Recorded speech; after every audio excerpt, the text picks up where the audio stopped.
हेल' लोगोफोर, दिनै 10 अक्ट'बर बे 10 अक्ट'बरनि फुंबिलि समाव जेसेबांनाखि कारेन्ट एफेयार्स आरो फुंनि सानफ्रोमबोनि रादाबफोर दं बेफोरखौ नोंथांमोननि सिगाङाव दिनै दिन्थिनो लालायबाय।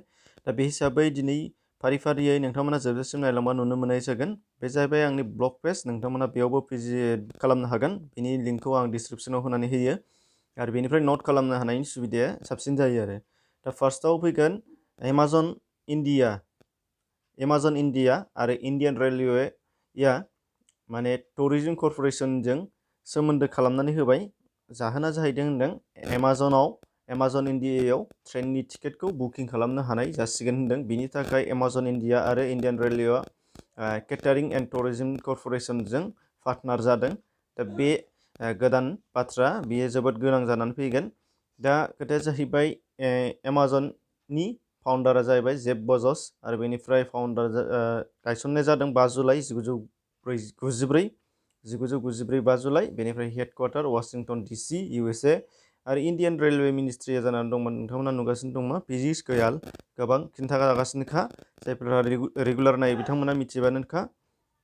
बेनिफ्राय फैदो नाम्बार 2आव वर्ल्ड पोस्ट डे हिसाबै फालिनाय जायो होनदों 9 अक्ट'बरखौ वर्ल्ड पोस्ट डे। आरो देग्लायनि 2020 वर्ल्ड पोस्ट डेनि जेनाखि थीम बेखौ गोसोआव लानो नांगोन। बे जाहैबाय नोंथांमोनहा नुदों जेरै वी हेभ अलवेज डिलिभार्ड, बेनि थीमा 2020 वर्ल्ड पोस्ट डेनि थीम आरो फालिनाय जायो 9 अक्ट'बर, बेखौ गोसोआव लाबानो जाबाय। बेनिफ्राय नाम्बार 3आव दङ एक्सिस बेंक आरो विस्टाराजों फरेक्स कार्ड लन्च खालामनो थाखाय लोगो जादों होनदों एक्सिस बेंक आरो विस्टाराजों। दा बे मानि थाखाय लोगो जादों? फरेक्स कार्ड लन्च खालामनो थाखाय। दा बेनिफ्राय गोनाङा जाहैबाय दा एक्सिस बेंकनि फाउन्डेडआ जादों 1993, बेयाव गायसनदों मुम्बाइ हेडक्वार्टार। चेयारमेना जादों श्री राकेश मखिजा।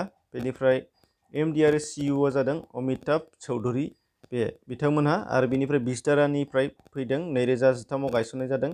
हेडक्वार्टारा गड़गांव आरो चेयारमेना जादों भास्कर भाट। बेनिफ्राय CEO जादों लेस्ली थां, बिथाङा।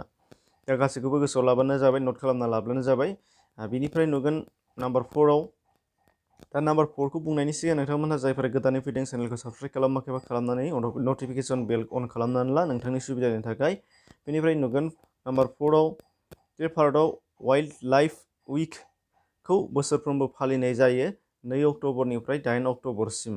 आरो बेखौ गिबिसिन फालिजेनदोंमोन 1957 मायथाइयाव। आरो देग्लायनि 2020नि जेनाखि थीम वर्ल्ड लाइफ उइकनि, दा बेखौ नोंथांमोनहा नुगोन रवार and revive exploring human animal relationship होनदों। बेनि देग्लायनि 2020 मायथाइनि वाइल्ड लाइफ उइकनि जेनाखि थीम बेयो, आरो फालिनाय जायो 2 अक्ट'बरनिफ्राय 8 अक्ट'बरसिम।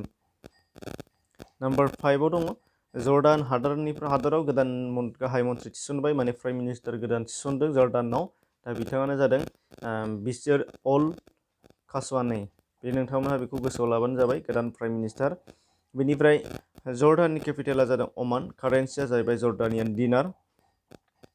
बेनिफ्राय नुगोन नाम्बार 6, बेयाव नित्यानन्दनि बिथांनो सरला पुरस्कार बान्था होनाय जाबाय होनदों। दा बिथाङा खन्थाइ बिजाबनि थाखाय मोनदों, आरो सरला पुरस्कारखौ खन्थाइ बिजाब बा खन्थाइगिरिफोरनो थाखाय होनाय जायो। दा बिथाङा मा बिजाबनि थाखाय मोनदों होनदों? बे जाहैबाय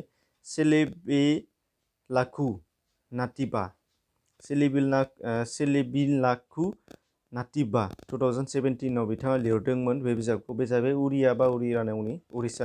उरिया रावनि बिजाब, खन्थाइ बिजाब। आरो सरला पुरस्कारखौ सोरनि मुङाव होनाय जायो? बे जाहैबाय सरला दासा मुंनि सासे गेदेरथार 15th सेन्चुरिनि खन्थाइगिरि दंमोन, उरिया रावनि लिरगिरि। दा बिथांनि मुङाव होनाय जायो, आरो उरिया थुनलाइयाव बेखौ होनाय जायो आरो उरिष्यायाव। बेनिफ्राय नुगोन नाम्बार 7, RBI एबा रिजार्भ बेंक अफ इन्डियाया third bimonthly monetary policy statement 2020-2021 खौ फोसावबाय। दा बे फोसावनाय बादिब्ला रिपर्टआ जाना दङ होनदों देग्लाय। बे फोसावनाय बादियै third bimonthly monetary policy स्टेटमेन्टनि बादिब्ला दा रेप' रेटआ जादों 4%, बेनिफ्राय रिभार्स रिप' रेटआ जानानै दङ 3.35%, बेनिफ्राय मार्जिनेल स्टेन्डिं एन्ड फेसिलिटि रेट आरो बेंक रेटजों 4.25% रेट जाना दङ। बेखौ गोसोआव लाबानो जाबाय। बेनिफ्राय नाम्बार 8आव दङ association of mutual fund in India. बेनि गोदान चेयारमेन थिसनजादों।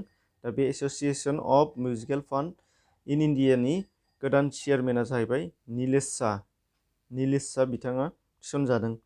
बेनिफ्राय गवा नाम्बार 9आव नुगोन गवा रायजोआ फरायसाफोरखौ इ-लार्निं माने इलेक्ट्रनिक लार्निं बा इन्टारनेटनि गेजेरजों सोलोंथाइ होनो थाखाय आखायाव लानाय जादों। दा बेनि थाखाय बिथांमोना मोनसे अफिसियेलि गावसिनि सरकारनि इउटुब चेनेल लन्च खालामनानै होदों। बे लन्च खालामनाय इउटुब चेनेलनि गेजेरजों गवा रायजोआ सोलोंथाइ होसिगोन गवानि फरायसाफोरखौ। दा बे इउटुब चेनेलनि मुङानो जादों होनदों डिस्टाभ'।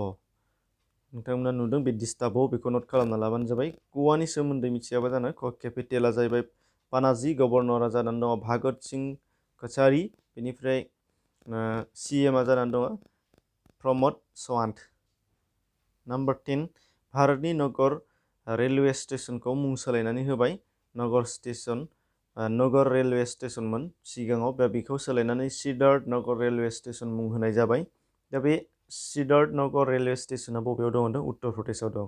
आरो उत्तर प्रदेशनि सोमोन्दै नोंथांमोना सानफ्रोमबो मिथियोनोखा, अदेबानि मैयानि भिडिअआवबो बेनि सोमोन्दै होखादों आरो सिगांनियावबो दङ। नोंथांमोना बेखौ सिगांनि भिडिअफोरखौ डिसक्रिपसनाव लिंक दङ, प्लेलिस्ट दं कारेन्ट एफेयार्सनि गासैबो भिडिअफोरनि, बेयाव थांनानै नायनो हानाय जागोन। एसेनोसै, गोजोन्थों।